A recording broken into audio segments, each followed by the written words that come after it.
धरण पाणलोट क्षेत्रात सलग चौथ्या दिवशी अतिवृष्टी झाल्याने कोयना आणि चांदोली धरणातून पाणी सोडण्यात आले। चांदोली धरणाचे 4 वक्राकार दरवाजे उचलून 2152 क्युसेक, तर वीज निर्मिती केंद्रातून 1648 क्युसेक असा 3800 क्युसेक, तर कोयना धरणातून पायथा वीजगृहातून 1050 क्युसेक पाण्याचा विसर्ग सुरू करण्यात आलाय।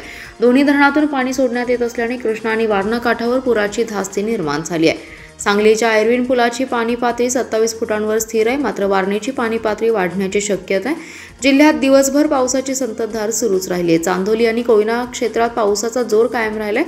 चांदोलीत 24 तासात 110 मिलीमीटर पाऊस झाला असून धरण 82% भरले, तर दुपारपासून धरणाचे 4 वक्राकार दरवाजे उचलून 2152 क्युसेक, तर वीज निर्मिती केंद्रातून 1648 क्युसेक असा एकूण 3800 क्युसेकने पाणी सोडण्यात आले। कोयना धरण येथे 164 मिलीमीटर पाऊस झाला असून धरणात ही पाण्याची चांगली आवक आहे, त्यामुळे पायथा वीजगृहातून 1050 क्युसेक पाणी सोडले। त्यामुळे वारणा कृष्णा नदीकाठच्या गावांना सतर्कतेचा इशारा पाटबंधारे विभागाने दिलाय। सांगली आयर्विन येथे कृष्णेची पाणी पातळी 27 फुटांवर स्थिर आहे। वारणा नदीची पाणी पातळी वाढल्याने मांगले सावर्डे पूल, समतानगर पूल, एळापूर वाकुर्डे पूल, कांदे मागले सावर्डे कोरेगाव पुलावर पाणी आल्याने वाहतूक बंद केले। कोकरूड, रेठरे, किनी, शिगाव, दुधगाव, समडोळी बंधारा पाण्याखाली गेलाय। धरणाचे दरवाजे उघडल्यावर पाणी पातळीत वाढ होणार यासाठी दक्षता म्हणून चित्तूर आणि सोंडोली पूल 2 तासांसाठी बंद ठेवण्यात आला होता। मंदूर, सम्राट, अशोकनगर दरम्यानचा फरशी पूल वाहून गेलाय। रविवारी झालेल्या अतिवृष्टीचा फटका अनेक घरांना बसला। विभागातील अनेक गावात घराच्या भिंती पडून नुकसान झाले। चांदोली धरण पाणलोट क्षेत्रात मुसळधार पाऊस सुरूच असून गेल्या 24 तासात 110 मिलीमीटर अतिवृष्टीचा पाऊस पडलाय। धरणाच्या पाणलोट क्षेत्रामध्ये अतिवृष्टी होत असल्याने धरणाच्या पाणी पातळीत वाढ होऊ लागल्याने धरणाची पाणी पातळी नियंत्रित ठेवण्याकरिता मंगळवारी सकाळी 11 वाजण्याच्या सुमारास धरणाच्या 2 वक्राकार दरवाजातून 2000 क्युसेक, तर वीज निर्मिती केंद्रातून 1648 क्युसेक असा एकूण 3648 क्युसेक पाणी वारणा नदी पात्रात सोडण्यात आलं होतं। मात्र दुपारी 4 वाजता 2 वक्राकार दरवाजातून 2200 आणि वीज निर्मिती केंद्रातून 1600 असे एकूण 3800 क्युसेक पाण्याचा विसर्ग नदीपात्रात सुरू करण्यात आलाय। त्यामुळे वारणा नदीला पूर आलाय। पावसाचं प्रमाण असंच वाढत राहिल्यास विसर्गात वाढ होणार असल्याचं सांगण्यात आलं। परिसरात पडत असणाऱ्या पावसामुळे ओढे नाले तुडुंब भरून वाहत आहेत। नदीकाठची ऊस आणि भात शेती पाण्याखाली गेली। मुसळधार पावसाबरोबरच सोसाट्याचा वारा मोठ्या प्रमाणात वाहत असल्याने ठिकठिकाणी झाडे उन्मळून पडलेत।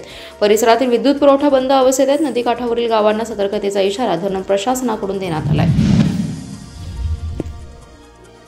सांगलीतील बामणोली येथे असणाऱ्या मायाका नगर येथे धारधार शस्त्राने झालेल्या खुनी हल्ल्यात रेकॉर्डवरील गुन्हेगाराचा मृत्यू झालाय। राहुल मोहन नाईक असं मयत तरुणाचं नाव आहे, तर नाईक यांनी केलेल्या हल्ल्यात 2 जण गंभीर जखमी झाल्याची घटना दुपारच्या सुमारास घडली आहे। जखमींना सांगली आणि मिरज शासकीय रुग्णालयात उपचारासाठी दाखल करण्यात आले।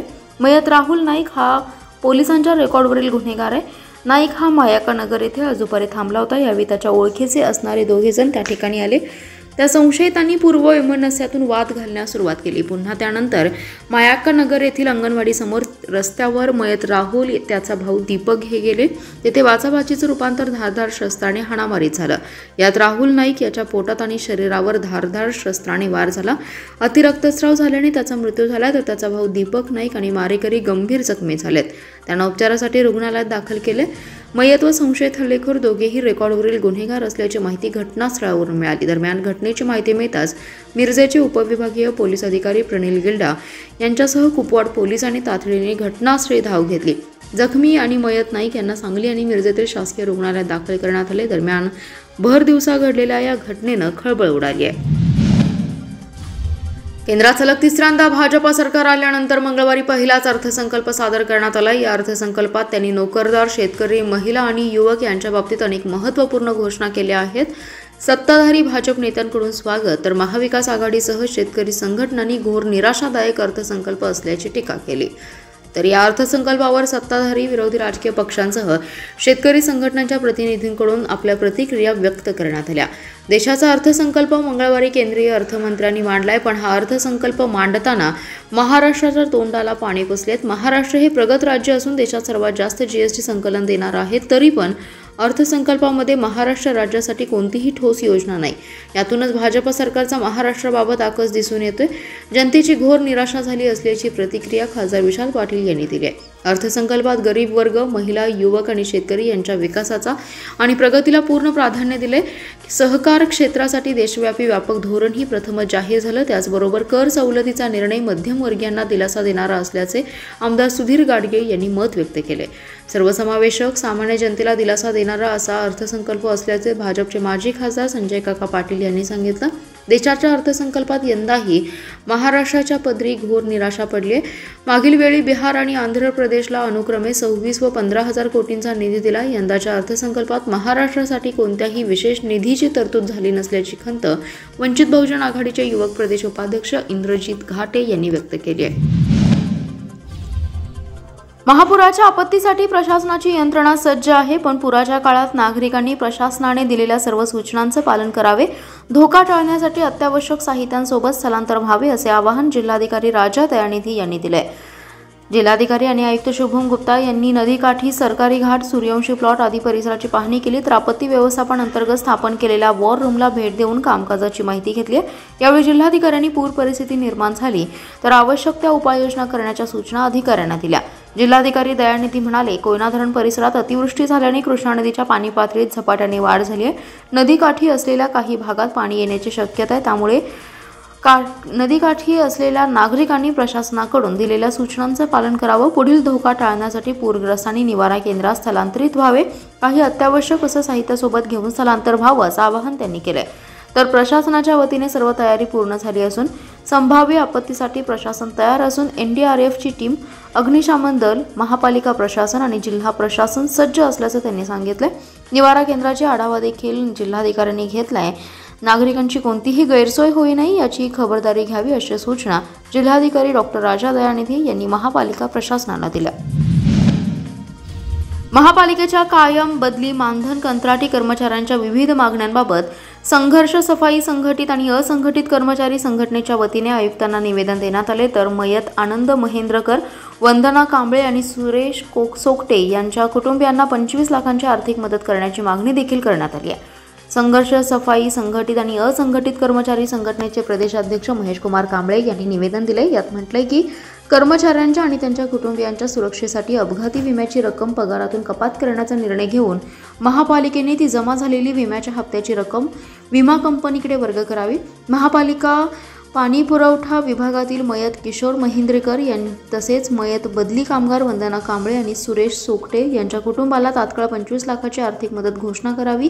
तसेच कुटुंबातील व्यक्तीला अनुकंपाखाली महापालिकेत रुजू करून घ्यावे. तसेच शैक्षणिक पात्रता नसणारे प्रभारी कामगार अधिकारी विनायक शिंदे यांची तात्काळ बदली करून पात्रतेचा कामगार अधिकारी नियुक्ती करावी.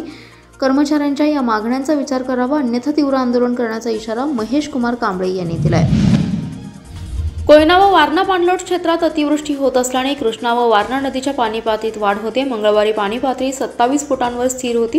दरम्यान वारणा धरणातून विसर्ग सुरू केलाय. कोयना धरणातून विसर्ग झाल्यास शहरातील पाणी पातळीत 2 फुटांनी वाढ होण्याची शक्यता आहे. त्यामुळे सूर्यवंशी प्लॉट, इनामदार प्लॉटमधील 15 कुटुंबियांचं स्थलांतर बदाम चौकातील शाळेमध्ये करण्याची तयारी प्रशासनाने केली आहे. कोयना व चांदोली धरण पाणलोट क्षेत्रात गेल्या 5 दिवसांपासून जोरदार पाऊस होतोय. त्यामुळे कोयना व वारणा नदीच्या पाणी पातळीत वाढ होत चालली आहे. रविवारी रात्री सांगली येथील आयर्विन पुलाच्या पाण्याची पातळी 18 फूट होती. मात्र सोमवारी रात्री म्हणजे 24 तासात 9 फुटांनी पाणी वाढलं. ही पातळी 27 फुटांवर गेली होती. दिवसभर 3 इंच पाणी वाढलं होतं. मात्र त्यानंतर सायंकाळी 5 वाजता 27 फुटांवर स्थिरावलंय. सोमवारी रात्री व मंगळवारी दिवसभर कोयना व वारणा धरण क्षेत्रात चांगला पाऊस झालाय. तर वारणा धरणातून मंगळवारी 3800 क्युसेक पाण्याचा विसर्ग सुरू केलाय. कोयना धरणात 66 TMC पाणी आहे. सध्या 1050 क्युसेक पाण्याचा विसर्ग पायथा वीजगृहातून सुरू केलाय. बुधवारी 70 TMC पाणीसाठा झाल्यास विसर्गात वाढ होण्याची शक्यता आहे. त्या पार्श्वभूमीवर महापालिका प्रशासनाने तयारी केली आहे. सूर्यवंशी प्लॉट, इनामदार प्लॉटमधील 15 कुटुंबियांचं स्थलांतर केलं जाणार आहे. तशा सूचना प्रशासनाच्या वतीने या भागात जाऊन दिल्या आहेत. महाराष्ट्राचे मुख्यमंत्री एकनाथ शिंदे आणि कर्नाटकचे मुख्यमंत्री सिद्धरामय्या यांना कृष्णा खोऱ्यातील महापूर नियंत्रणासाठी सद्बुद्धी दे असं साकडं आज नागरिकांच्या वतीने सांगलीचे आराध्य दैवत श्री गजाननाला घालण्यात आले. कृष्णा महापूर नियंत्रण नागरी कृती समितीच्या वतीने सांगलीतील प्रसिद्ध श्री गणेश मंदिरासमोर हे अनोखे आंदोलन करण्यात आलं. यावेळी आरतीही करण्यात आली आहे. सांगली, कोल्हापूरसह कृष्णा खोऱ्यातील महापूर नियंत्रणात आणणे ही बाब मुख्यमंत्री शिंदे आणि मुख्यमंत्री सिद्धरामय्या यांच्याच हातात आहे. शिंदे यांनी पाठपुरावा केला तर सिद्धरामय्या अलमट्टी धरणातून विसर्ग वाढवू शकतात, त्यामुळे या दोघांना असे प्रयत्न करण्याची गजाननाने सद्बुद्धी द्यावी अशी प्रार्थना यावेळी करण्यात आली आहे. कृष्णा खोऱ्यातील कोयना, वारणा, राधानगरीसह सर्व धरणांच्या पाणलोट क्षेत्रात तसेच मुक्त क्षेत्रातही जोरदार पाऊस सुरूच आहे, त्यामुळे नद्या दुथडी भरून वाहत आहेत. पंचगंगेने धोक्याची पातळी गाठली आहे तर वारणा त्याच मार्गावर आहे. कृष्णा नदीची पातळी ही सतत वाढत आहे, त्यामुळे सांगलीसह मौजे, डिग्रस, कसबे डिग्रस, कवठे पिरान, भिलवडीसह वाळवा, शिराळा तालुक्याच्या टोकापर्यंत भीतीचं वातावरण आहे. कर्नाटकचे मुख्यमंत्री सिद्धरामय्या यांनी कृष्णा खोऱ्यात महापूर येऊ नये म्हणून अलमट्टी धरणातून विसर्ग वाढवण्याचे आदेश द्यावेत अशी मागणी आहे. बालकांच्या शिक्षणाचा मोफत आणि सक्तीचा हक्क कायद्याअंतर्गत 25% आरक्षित जागांच्या प्रवेश प्रक्रियेस आज सुरुवात झाली आहे. पात्र ठरलेल्या विद्यार्थ्यांच्या पालकांना कागदपत्र पडताळणीसाठी मेसेज पाठवले जात आहेत. 31 जुलै अखेर कागदपत्र पडताळणीची मुदत आहे. त्यानंतर पात्र विद्यार्थ्यांचे प्रवेश निश्चित केले जाणार आहेत. जिल्ह्यात सन 2024-25 साठी RTE अंतर्गत प्रवेशासाठी लॉटरीद्वारे 1349 विद्यार्थी पात्र ठरले. त्यांच्या पालकांना सोमवारपासून कागदपत्र पडताळणीसाठी मेसेज पाठवण्यास सुरुवात झाली आहे. मेसेज मिळाल्यानंतर पात्र बालकांच्या पालकांनी अर्ज भरताना नोंदवलेल्या कागदपत्रांच्या मूळ प्रती आणि साक्षांकित प्रती घेऊन पडताळणीस उपस्थित राहावे लागणार आहे. अलॉटमेंट लेटरची प्रिंट आणि RTE पोर्टलवर असलेली हमीपत्राची प्रिंट ही सोबत ठेवावी. प्रवेश ऑनलाईन निश्चित झाल्यावर त्याची रिसीट पडताळणी समितीकडून घेणं आवश्यक आहे. जिल्ह्यात RTE प्रवेशासाठी 231 शाळा पात्र ठरल्या आहेत. त्यामध्ये एकूण 1901 जागा राखीव आहेत. पहिल्या टप्प्यात लॉटरीमध्ये निवड झालेले 1349 विद्यार्थी असून त्यांची प्रवेश प्रक्रिया सुरू आहे.